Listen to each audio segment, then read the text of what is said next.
Well, we have success. I got her shoehorned in there. That was difficult, let me tell you.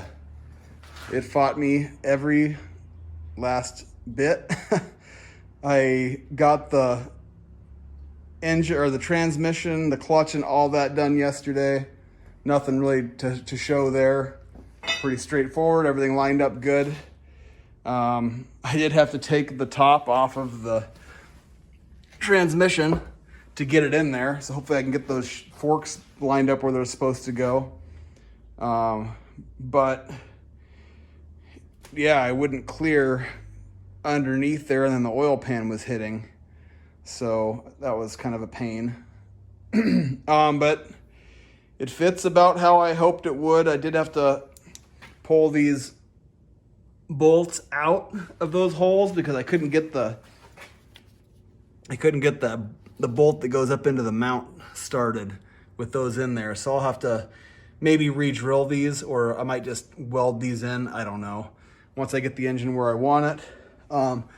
Everything is clearing. I did patch up my firewall here, you can see. And we got about a 1/4 inch. Yeah, I'd say we have a 1/4 inch of clearance there. So it's tight, but it's just enough. So I might pull the engine forward just a little bit to give myself a little wiggle room there. We are tight on the steering arm right now though, which is a bummer. So I might, if I drop the back of the engine down a little bit, it'll clearance that a little more. Or I think I might just get some 1/4 inch plate and just shim these, each side of these up a 1/4 inch. That'll give me the clearance I need on there. No big deal. So we might just do that.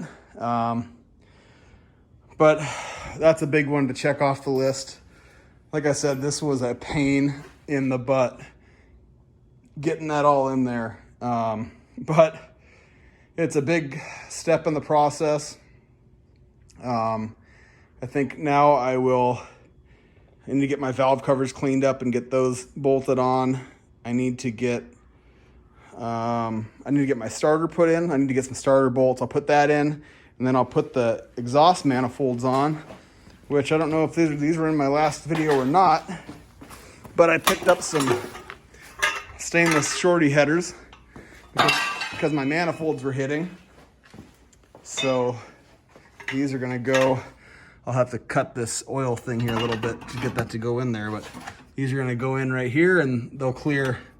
They should clear in there. So where am I at here?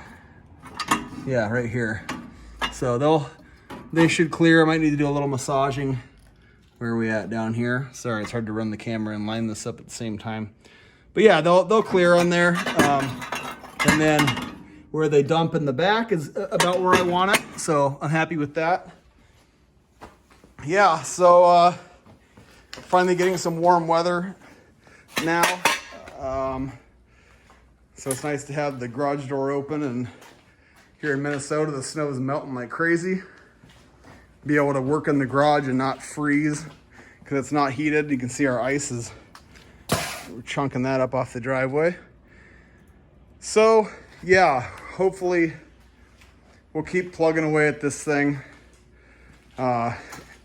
It's kind of one of those projects where you feel like you're going backwards all the time, and it gets a little discouraging at times because there's so much to do, but getting this done is a good morale booster, and it's a big one to check off the list to get that done. So really, really happy with how that turned out. Now it's just a matter of getting everything secured. I think I'm going to modify this cross member and get that put back in, get the transmission, all that bolted up good. We'll get that top plate back on, and then we're going to start putting some stuff on the engine, exhaust, starter, probably the wiring harness. I bought an eBay special wiring harness. Where is that? Over here.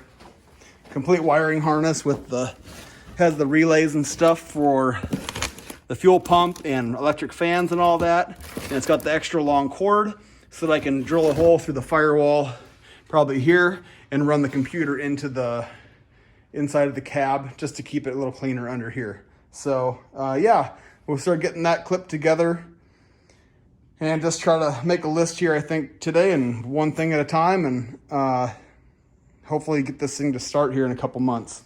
So yeah, stay tuned. We're gonna keep moving on it.